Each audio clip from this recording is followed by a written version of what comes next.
Let's begin. We're talking about orientation and conscious co-creation. This is the here and now, and this is you in the here and now, right? So this is about orientation and the choices you make that create your timeline. Now, this is just a mental construct, but this is the orientation. This is you in the middle of the road, and the choices make up your timeline. And we're going to start the timeline. All right, so this is your timeline. And before I get into the timeline, we have to talk about the third dimension, right? So we live in a 3D reality, 3D, right?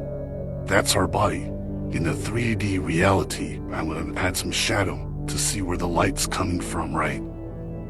Okay, so in our 3D reality, we have length, width, and depth, which is the shadow, right? The light gives us shadow. So we understand living in the 3D. What we don't understand is living in the 4D and what it is to perceive the 3D from a 4D perspective, right? So this is where Carl Sagan talks a lot about different dimensions and flatline, and it's a great video to watch. But I'm going to explain it a little bit more. Now, from the 4D, like 3D, time, like 3D is, these things.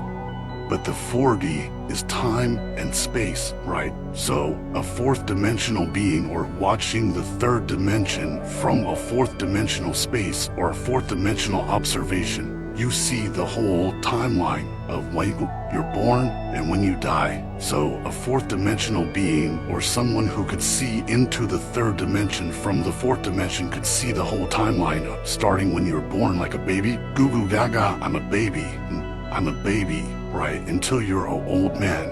We'll save that, right? Because this is, in this orientation, is your present moment, okay? So this is the thing when it comes to watching. It's like editing a video.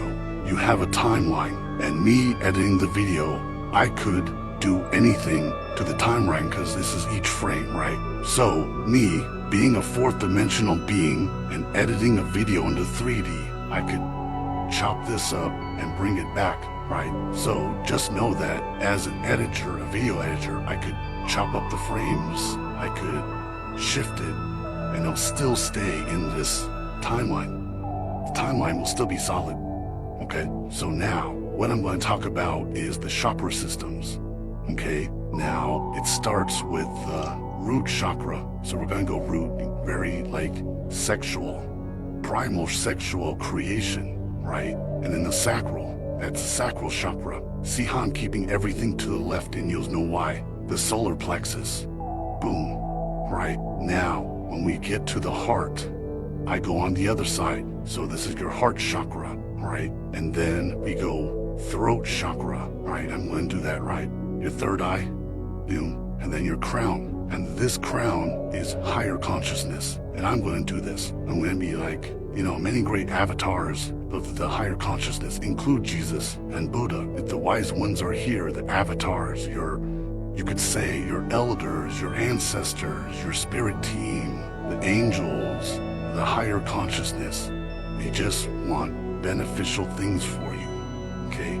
Higher consciousness. Unfortunately, there's a downside. There is the lower consciousness. So this has to do with growing up and what you do when you suffer trauma as a young child and how you develop as an adult, right? And these are ruled by the lower chakras, and we say the lower mind, the lower chakras. Yes, because it's all about survival. Now understand, remember, this is about choices that make your timeline, right? It's the choices that make your timeline. So we have to understand that when it comes to moving up the kundalini and the chakras, when it comes to your heart, to your throat, to your third eye, to your crown chakra, this is influencing up. These influence down. Now I'm going to create the other 3D reality, but this time covered in shadow. See how it's opposite of that? Now here, because you have higher consciousness, from here, you have lower vibrational behaviors. And I'm going to draw a demon right here, because they're in the shadows. They are your shadow self, and this is, we're talking about Kal Yung, right? This is the shadow realm. your shadow self. This side influences sex, violence, and primal, survival, ghetto, white trash behaviors. Okay? So, understand, if you do not, is understanding the shadow self, these shadows, right? You have to understand these shadows, right? And they influence you in this road. These shadows influence you in this road, and they corrupt you, right? Because it's not these things of like sex, for example, right? It can be a very healing and positive thing, and I don't judge the way you want to release yourself. But unfortunately, we live in a world where we are coerced to always behave in these shadow ways. Backdoor deals, Diddy, Epstein, because the sex is a conduit. So these are behaviors, and this is influence for your choices.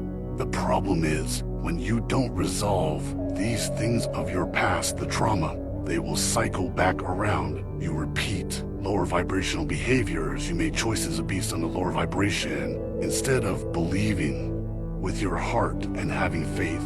That's why addiction is all about crackheads, sex addiction. It's all lower vibrational, right? Because if a trauma happened as a child, you will be locked in these lower vibrations. What gets you out is understanding, studying what it is to move with your heart, to speak with your clairvoyant voice, to see and to receive from higher consciousness. Now you could say angels, you could say demons. Gnostic texts are very thorough, and how it connects to Christianity is very prevalent. But you have to understand, when it comes to even texts like the King James Bible, the complete set of King James writing includes his book of witchcraft. So, and explains these systems. These are systems, and these lower vibrational things have been in place for a long time. So it's really to wake up and integrate both shadow and light. It is not ignoring the things you have done in the past because of your trauma and because of your control dramas, but these choices take you in a different timeline, or you loop back around as you walk through reality, this 3D space, right? So this is the thing, when you're in your lowest self, you made low decisions, and it's just like crackheads are very evident of survival in these behaviors, to stay in these behaviors, to keep the supply going.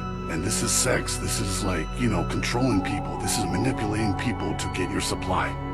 This is not love and believing in love, and this is money. Over here is run by money, because sex and violence on money, and people believe this is how it goes, when we should be walking in this path. So this is usually labeled the narcissist, the narco. And once this Kundalini activation happens, that's where you get in touch with the higher self. And it is a trauma to understand these behaviors in others when you're exposed to the full awakening, Kundalini awakening in the orientation. This is the shut-off of higher consciousness. This is the loop. This is where you're gonna keep attracting the same type of people, same type of situations. And it's just gonna spiral downward. When you hit rock bottom, it's a slow climb to the top. And in each point, you're gonna stumble and fall, and you might be at the bottom again. But this is gonna guarantee you in a slow spiral down. Kids can't be around that shit. Kids have to be always in this space. This is the generational curse, because if you have all this dysfunction in relationships, dysfunction in relationships, it's gonna repeat in your family, and it happens all the time. People just want to ignore it. That's about it. Yeah, and that's about it.